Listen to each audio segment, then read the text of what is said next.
You are now watching Believe.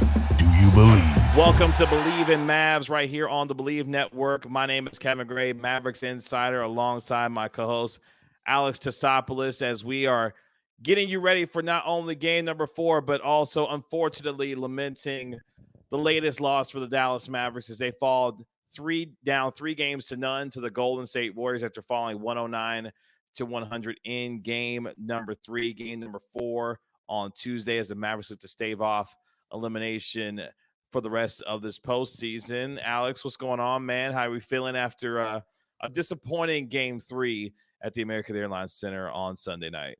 All things considered, I feel okay. I mean, the very end of that game, even before Poole hit that dagger 3 with about 35, 40 seconds left, I was just looking at their 5 versus our 5 on the floor.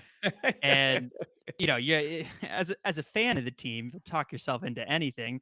And I'm looking at Draymond, and I'm looking at Clay, and I'm looking at Steph, and I go, okay, 3 Hall of Famers.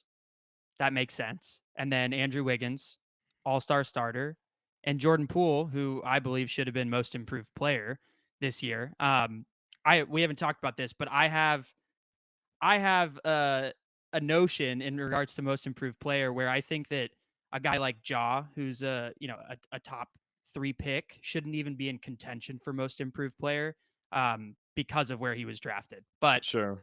so if I were voting, if I had a vote, I would have voted on Jordan Poole. Obviously, last year, early in the season, he was in the G League. So, congratulations to where he's brought his game. He's a tremendous player. He's a joy to watch.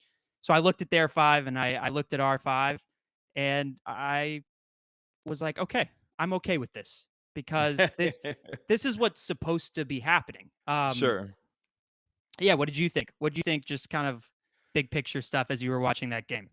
Yeah, being in the building last night and, experiencing the atmosphere, I will say, it wasn't nearly as loud in the American Airlines Center as it typically is for these games.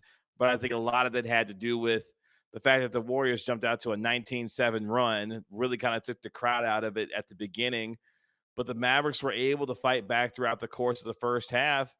And then with 3 minutes and 58 seconds left to go in the second quarter, they've got a 9-point lead. And you're thinking, okay, this team has finally figured out a way to kind of not only handle themselves in the moment, but now in front of this home crowd, be able to give them something to hang on to.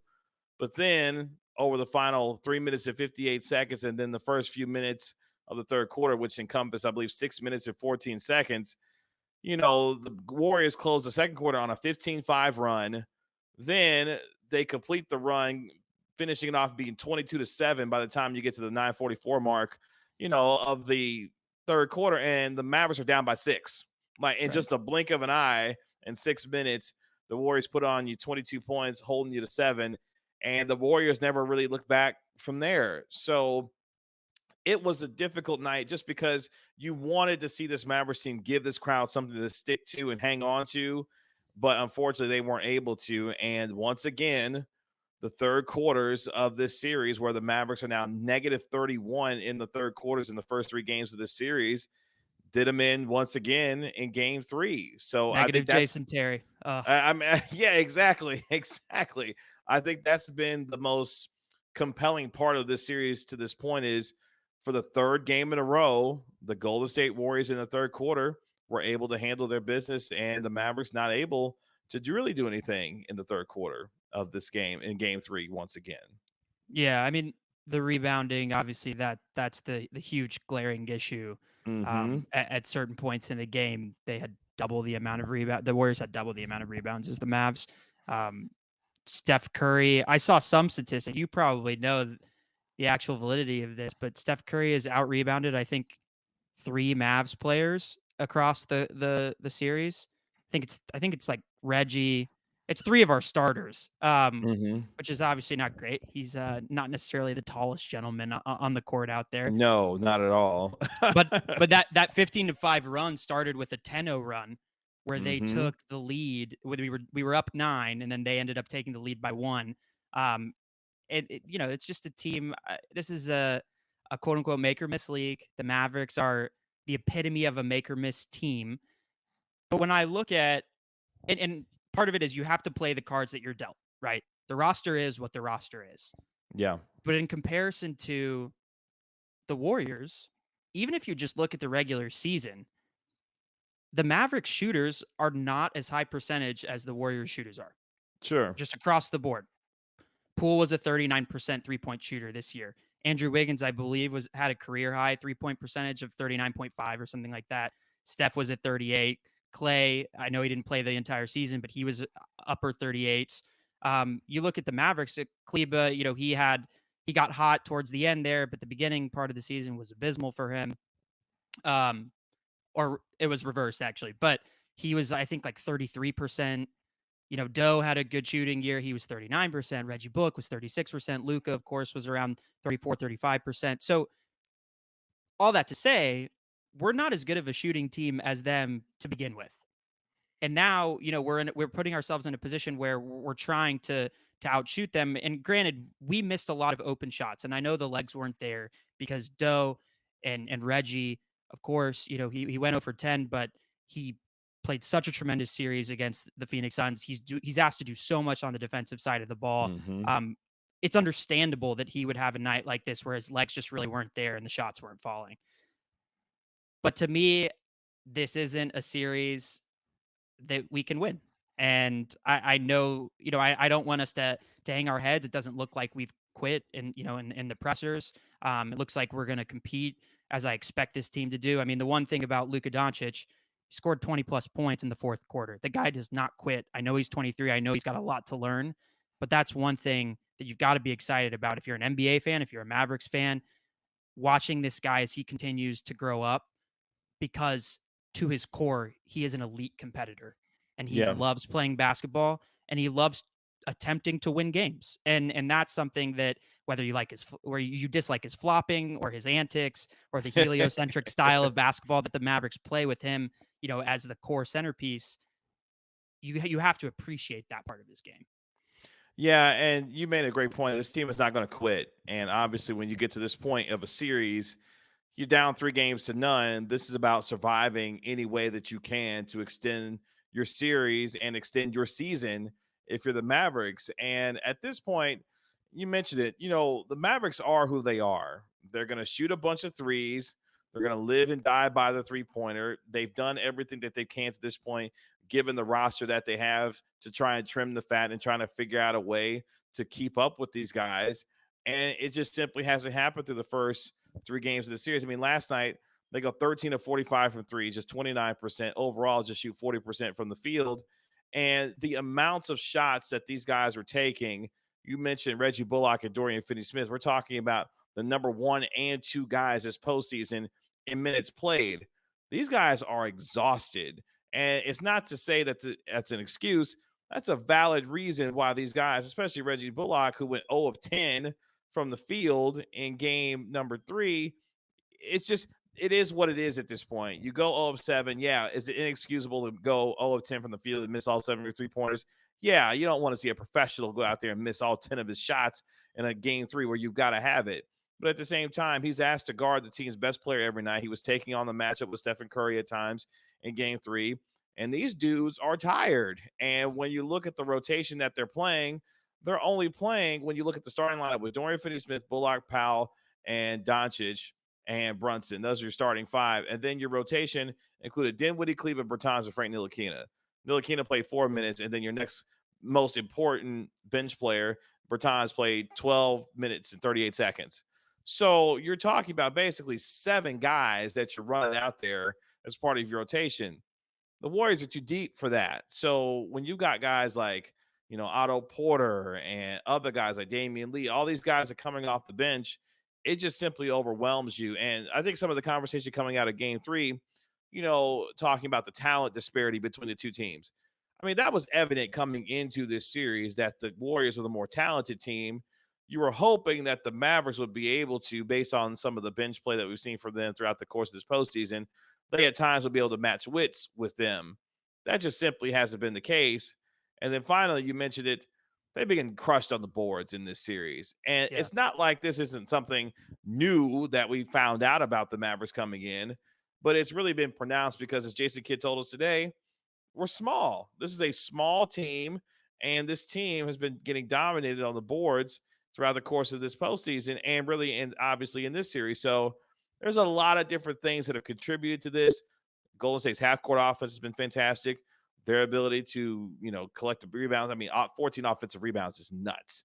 And you saw it time and time again in game 3. So, yeah, but that's where we are at this point. The Mavs are who they are, and they're going to go with what they got. And what they got them to the dance was hitting a bunch of threes and outscoring you at times. Yeah. But more importantly, when their defense is good, this is when this team is really good. And they held the Warriors to 109 points. Like, if you tell me that I'm going to get 3 of my guys to combine for 86 points and I hold the Warriors to 109 points, I like my chances in that game. Yeah. That just simply wasn't the case in game 3, though. Hey, and it was a close game. Yeah. And last time we hopped on together, we were talking about how most of the games in these playoffs, especially the ones that the Mavericks have played in, have not been close. And a lot of that comes down to the high volume threes that they take. You're absolutely right. The talent disparity, but that's no different from the Sun series. And look, the Mavericks ended up winning that series, right? And and of course, Phoenix fans will probably come back and say, well, Cam Payne was injured and Chris Paul was injured and Devin Booker was injured, and they can say whatever they want to say, but straight up, they had a from a roster standpoint, they have a more talented team than the Mavericks do.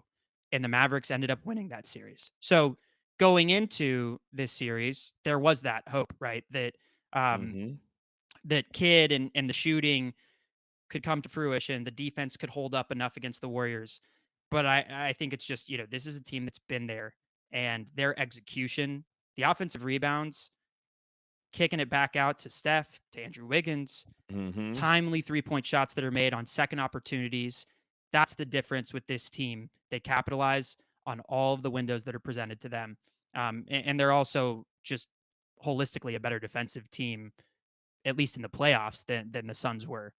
So you got to tip your cap to them. I mean, this team looks like a team primed to win the championship. There's more games to play, obviously. It's interesting. I watched that game, and there was that part where Luka got chippy. I think it was the end of the second quarter, and he started barking. And I think sometimes he's just finding motivations for himself. Like, I don't even think there was really anything that they were squabbling that much about, and which I appreciate from him. He's really learning. He's learning a lot, as he said. He says he still has things to learn, but I think he's learned quite a bit about himself as a competitor and about what he wants out of the game of basketball, even in the last 3 weeks to a month. Yeah, and I think for him, and Jason Kidd talked about that last night as well, is that this has been a journey for them. They are learning how to win and deal with these moments. And when you come up against a buzzsaw that has 3 guys that have won 3 championships, your 4th best player was an NBA All-Star starter, and you look at Jordan Poole and other guys who have really made nice strides in this league, it's tough to compete against that. And when you look at what the Mavericks have done, beating the Utah Jazz in 6 games, surprisingly beating the Phoenix Suns in the 7 games in the fashion that they did, they've learned along the way a lot. And unfortunately, at times in this league, when you're trying to become a championship contender, you have to learn how to win in these moments and go through the pains and the trials and tribulations of learning how to beat quality basketball teams. And the championship experience is something that we talked about coming into the series, but until you're a team that actually feels it from the other side and how they handle moments. Like I was mentioning for game 2, I thought they played the perfect game of rope-a-dope with the Golden State, or the Mavericks did, with the Golden State Warriors, where the Warriors just waited the Mavericks out. It's like, we'll let you shoot yourselves out, and then we'll take over in the third quarter. In a lot of ways, the same thing happened in game 3. The Mavericks, for the most part, were playing well in the first half, and then next thing you know, in the third quarter, not able to generate the kind of offense that allows them to consistently stay in it. And next thing you know, the Warriors pounce in the third quarter, outscoring them by 9. So all of these things they are learning. And Jalen Brunson, when I was talking to him today, he told me, quote, we just got to play all out. Every possession means something, and we can't look forward to trying to win game 7. We got to win game 4 and then keep moving on. And at this point, that's what it is. Right. You got to play every possession like it's your last, because literally it could be going in game 4. but more importantly, don't try to do too much, because I think teams in this situation where they haven't been there before, they try to win the game in the first 5 minutes. You still got to play your game and still be consistent to who you are in terms of the character you are as a basketball team, and then find a way to keep this thing close going into the fourth quarter, and then take your chances from there going into game 4. Yeah, that's my one critique about having a team identity where you're so reliant upon the 3-point shot, is that when you see 15 of the shots not go in, you kind of you get flustered. And Sure. anyone who's playing basketball, if your shot's not falling, you tend to try and force it, right? Then we get a lot of Luka and Brunson in ISO ball situations where the rest of the guys get stagnant. We lose our movement. Or you get a situation where Reggie catches the ball on the wing for an open 3, and now he's hesitant to shoot because he's missed 6, right? And that's when the identity starts to crumble a little bit. And credit to the Warriors for really having different options. I mean, they utilized Looney so well in the first half, and he was able to, obviously collect offensive rebounds, but catch off of the pick and roll and get some just easy drop in buckets. I mean, obviously there's no one on our team that can really step up to him from a physical presence standpoint outside of Boban, but of course we can't put Boban out there because he can't move very well. Um, Mm-hmm. you mentioned the size factor earlier. Dwight Powell and Maxi Kleba are not big. They're in regards to like NBA standards for how big, wide, and tall a big can be.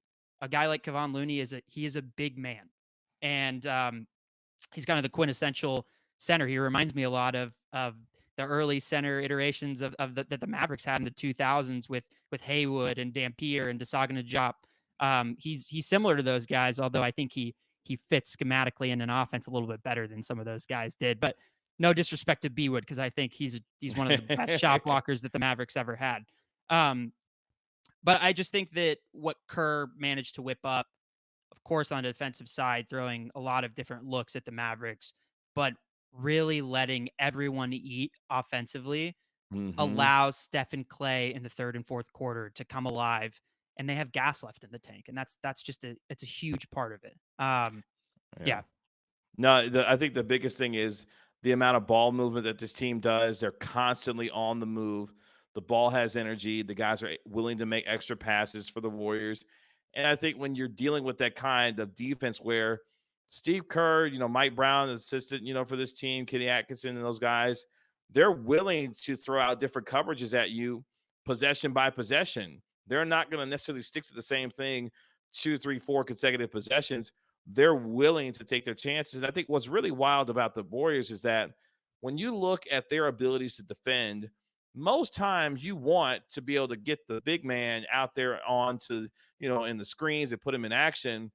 Kevon Looney is not that guy that you want to necessarily do that with, because if you put him into actions, he's able to hold his own on the perimeter. He's got good feet. He can move laterally and be able to show and recover and be able to make things happen for his teammates. So when you look at the Mavericks and how they attack them, there's a reason why you want to put Stephen Curry and Klay Thompson and all these other guys into actions, because their athleticism, where you're talking about Andrew Wiggins or Jordan Poole or Draymond Green, they're so good with their shows and their recoveries and their closeouts that when you put Looney into action, it's really to the disadvantage for you as an offense, because the way that the Warriors are able to defend and close and recover and all the things, they could do that much better because they can close out with the athleticism that they have.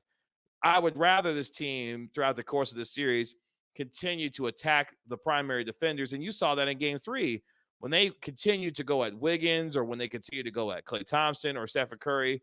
They were living inside the paint. They got away from that again because they fell in love with the 3-point shot once again.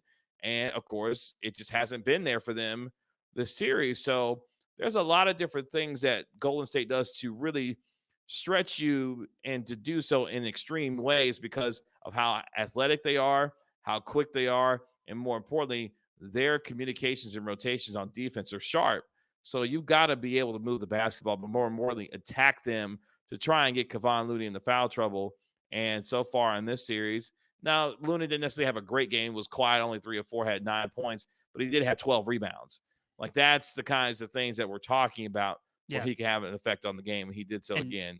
And in Wiggins game 3. had over 10 rebounds as well, especially he was mopping up on the offensive glass. He had Yeah, 6 rebounds in the offensive glass. Yeah. multiple tip-ins, one nice, really nice tip slam. Obviously, he had the Mm-hmm. incredible I think that dunk was on. left-handed too. Yeah. Yeah. Yeah, I was like, I didn't. Okay, all right. Yeah. Nice. He had the fantastic dunk on Luka. Uh, I wanted Yeah. that was one of the better posters I've seen in a while. A Jaws dunk in the first round was incredible, but I think this one has to be second, if not first, if you wanted to flip those two. Those are my Yeah. yeah That kind of took the air out the building a little bit. I mean, they tried to challenge it, they challenged it. It got overturned. The Warriors, they right. challenged it, got overturned. But yeah, Luka sold the heck out of that because at least in my estimation, when you watch the replay over and over again, yeah, he didn't get hit in the face. Like he sold No, it pretty good, yeah. but yeah, he didn't get hit in the face at all on that play. What what uh what do you think? There's so many question marks about. Obviously, there's more basketball left to play. Sure, I think we both probably are in agreement that the Mavs are not winning this series. Whether they win the next game or not is a different story. Um, but a lot of the questions this summer, and this is going to be a continual conversation that we'll have. But what can Luka add to his game? What's a fair criticism, and what is an unfair criticism of where he can still take things? I mean, I think to me, I'll start and then you can go. But the one thing to sure. me is there was one possession where we had excellent ball movement. The ball got rotated to the fourth man, and it was Luka for a corner wing and or for a wing three off the catch, and he missed it. He back rimmed it, but it was a really good look, wide open look. And I'm surprised actually he didn't put the ball on the floor and then shoot a step back afterwards. He shot it straight off of the pass. But I think that's something that, he can look at Steph and say, okay, this is something I can add to my game. When Jalen's going ISO ball and he's cooking, he's doing his thing, I can be a shooter and be ready to shoot at a high clip and still be a big positive for my team when I'm off ball.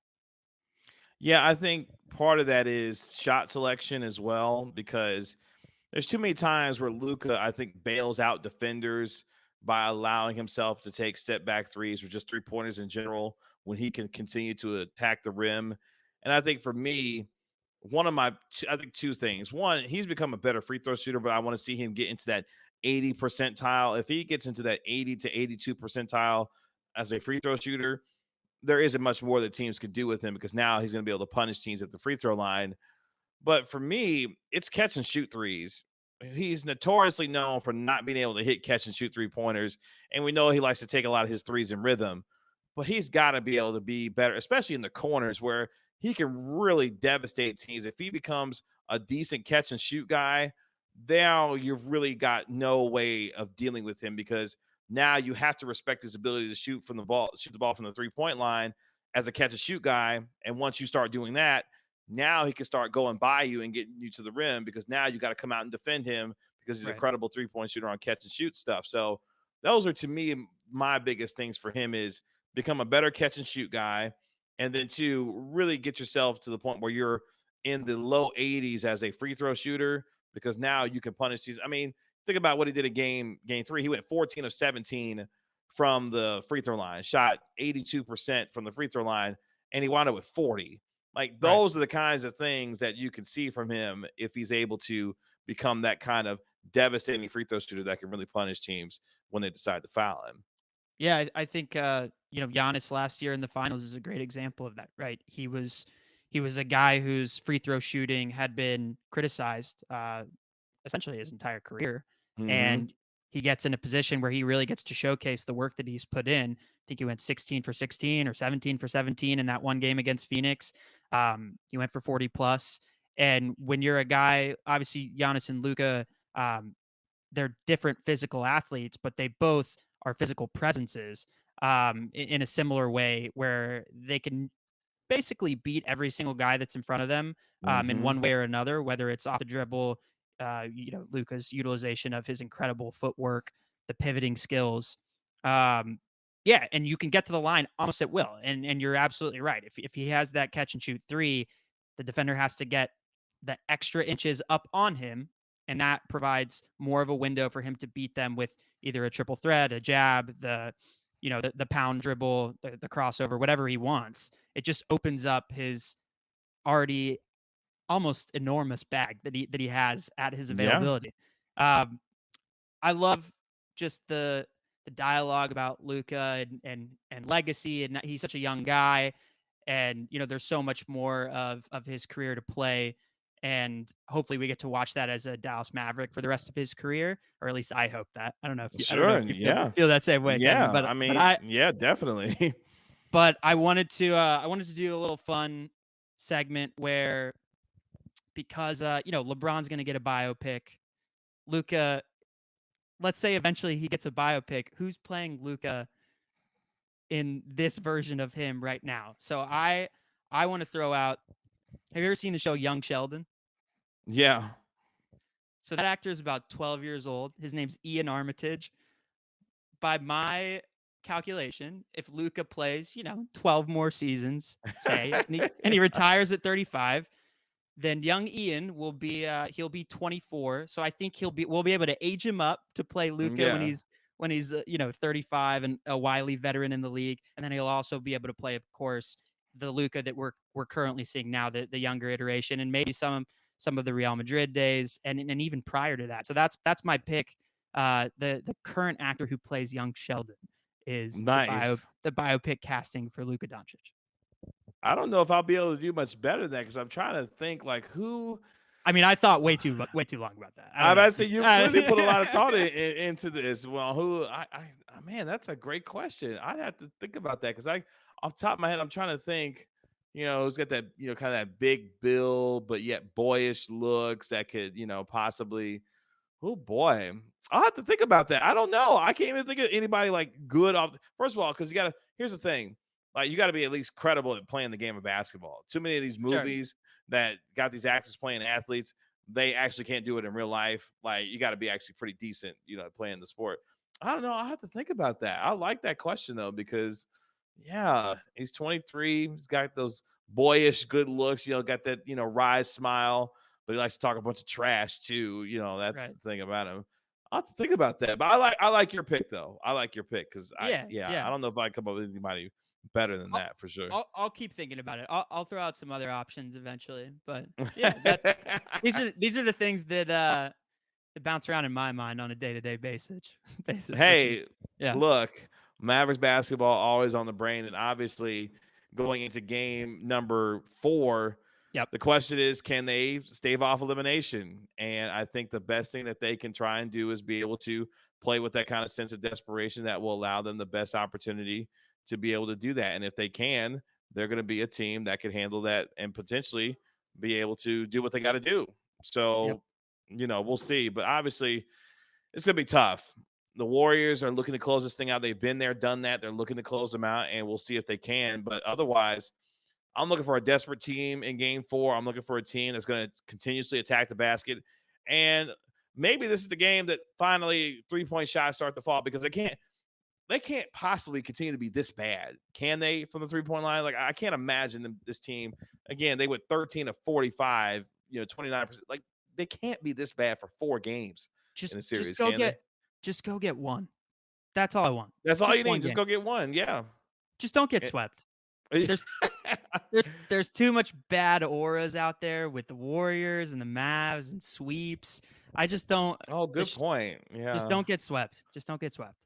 Yeah, I think the best thing that the Mavs can do in game 4, send this crowd home happy with a win. Even if you fall in game 5, leave a good taste in Mavericks fans' mouths about how this season ultimately ends. And if it does end in 5, at least you could send this home crowd, who has really been phenomenal throughout the course of this season, home with the ability to say, hey, the final home game I went to of 2022 was a win, although they succumbed in the playoffs. And then we turn our attention, obviously, toward the NBA draft and NBA, free agency. Jalen Brunson, when it comes to his free agency, decisions have to be made on Trey Burke and Dwight Powell and Maxi Kleber. I'm sure there'll be some heavily debated conversations specifically, around Maxi Kleber, So, we'll see when it Yeah, comes to that. I've 'Cause, got some questions. I'm already percolating on off season stuff.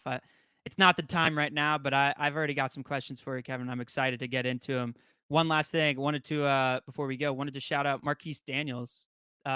Earlier this week on Twitter, someone tweeted like, name a player from your childhood team that no one else knows that you really liked watching.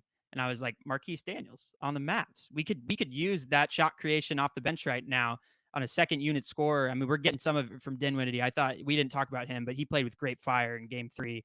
agreed.